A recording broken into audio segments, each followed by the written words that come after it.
we have to observe it from last 4 or 5 decades of impact which the petrodollar has on the Indian subcontinent. As I said, that the entire Indian subcontinent, I mean, if I'm to observe locally the impact of what this has been in cities in India, several of the highway properties in the 70s, 80s, and 90s, funded by the petrodollar, were taken over specifically by the Muslim community in many of the tier 2 and tier 1 cities in India, uh, with malified intent of causing a kind of show of strength.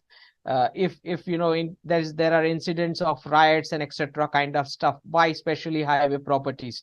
I mean, you understand how they block the movement of people. You must have seen in the Shaheen Bagh protest as well how they blocked the roads. So a lot of their clothing changed in 1780s and 90s. There are no more white burqas, which were the signal of traditional Indian Muslim community, now visible, or everything turned black. So that was the Arabization or the radicalization of how uh, these things happen in the Indian subcontinent because of the petrodollar influence and the funding. So it is but natural that when the place of origin of Islam is revolutionizing, they themselves are evolving and they themselves want to reform so that they are able to diversify their economy out of the free crude oil stock, which is now very limited. It is very obvious that the tools that they had sponsored, like the Pakistan army or the Pakistani citizens who were enjoying this freebies of petrodollars for conducting some of these hit and proxy jobs, they are going to feel the heat. So it is very obvious that uh, their destiny has turned upside down. I mean, as you can see right now at this point in time, the position of Pakistan economy, which was totally based on doing this hit jobs and getting money for doing those proxy and hit jobs for several nations. So you can see what destiny has brought them now to. So as we see that the main sponsors of this entire mess are reversing their policies to revolutionize and reform their own traditional radical society.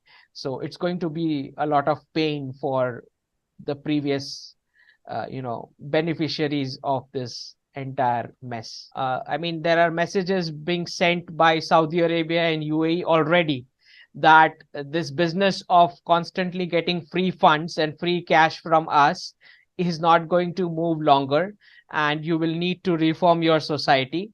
Forget about Kashmir, start befriending India, and that is how you move forward with at least lay some foundation stones for doing some raw economic work rather than this hit jobs and making money and constantly extending begging bowls with institutions like the IMF and World Bank and United States and China and Gulf, moving here and there extending begging bowls. So I believe that once the POK matter is sorted out between India and Pakistan, which is very simple and easy process. That is, they hand over the occupied Kashmir regions back to India. After that, there will be two things: either the whoever is leading Pakistan. I mean, you never know these days. They change their foreign ministers and governments like from morning to evening. You never know who's actually the ruler. So once this POK matter is sorted out, whoever is in charge of the governance of the remaining Pakistani state, I mean, you have to understand, first they lost Bangladesh. You'll never meet a Pakistani who wants a Bangladesh back, by the way. They want Kashmir back, but nobody wants Bangladesh back, which is very strange, although. So now they are going to lose Kashmir. Then they are going to have Gwadar, which is almost taken over by China. So they have two options. One, they continue to pursue these jihad projects, which will be an eternal chaos, which means further collapsing into several parts of geography. That's what's the end outcome of it.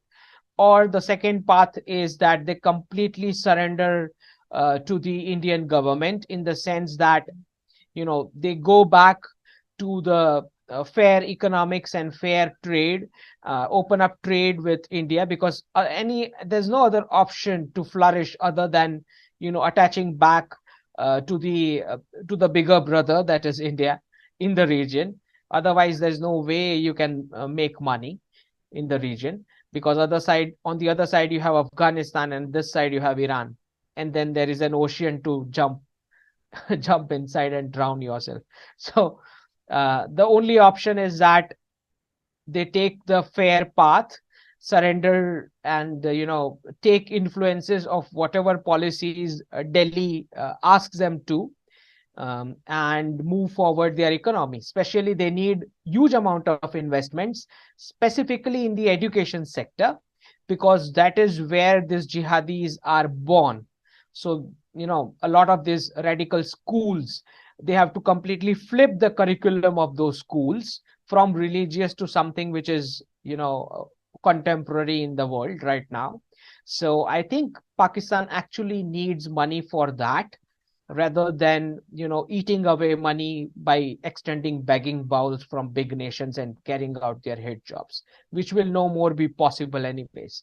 So I believe this will require a huge capital infusion into whatever the remaining portion of Pakistan be.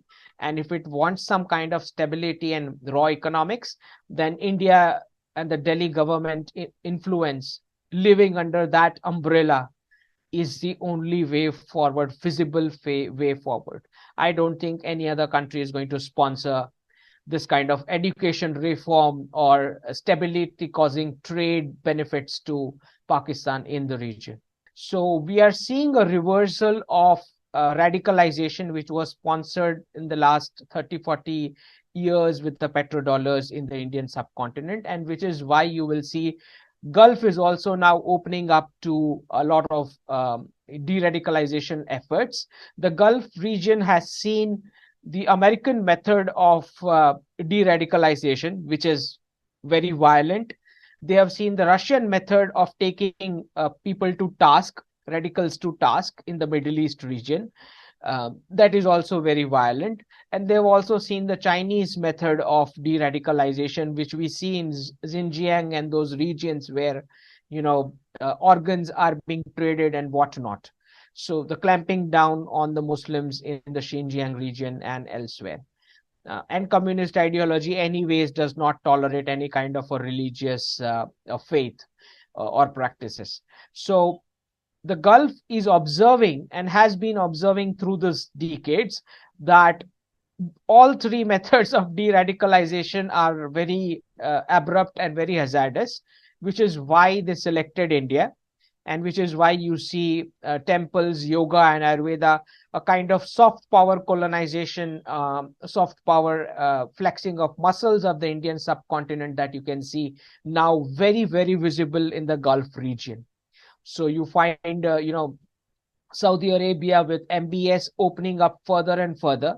And even if you look at the diplomacy, I mean, if you have noticed, the day Biden took oath in the United States as the president, we saw all the 3 US ambassadors being fired by the US administration. 3 means the US ambassador to Saudi Arabia, US ambassador to UAE, and the US ambassador to India.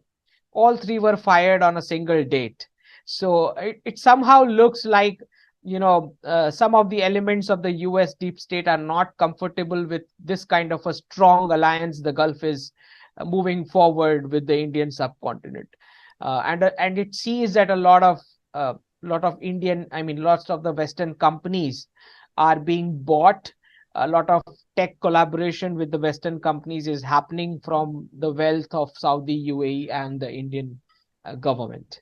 So I think there is a kind of, this element of not liking or being a little envious about how this alliance is moving forward.